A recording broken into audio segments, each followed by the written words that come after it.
ঘৃণা কখনো জ্ঞান থেকে ছড়ায় না। অজ্ঞতা যখন অস্ত্র পায় তখন মানুষের হাতে মানুষ খুন হয়। মিশরের প্রেসিডেন্ট আনোয়ার সাদাতের হত্যাকারীকে বিচারক জিজ্ঞেস করলেন, তুমি কেন প্রেসিডেন্টকে হত্যা করলে?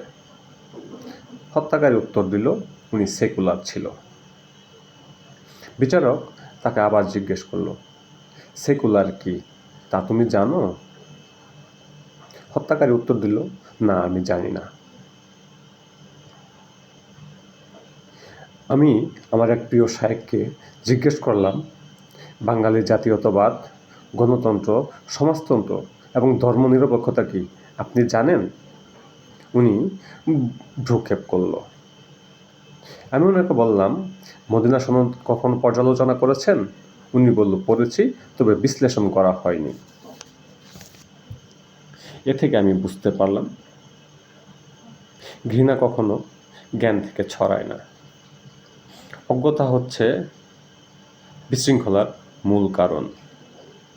আপনি যখন কাউকে কোনো বিষয়ে মন্তব্য করবেন, অবশ্যই তার সম্বন্ধে জেনে বুঝে করবেন।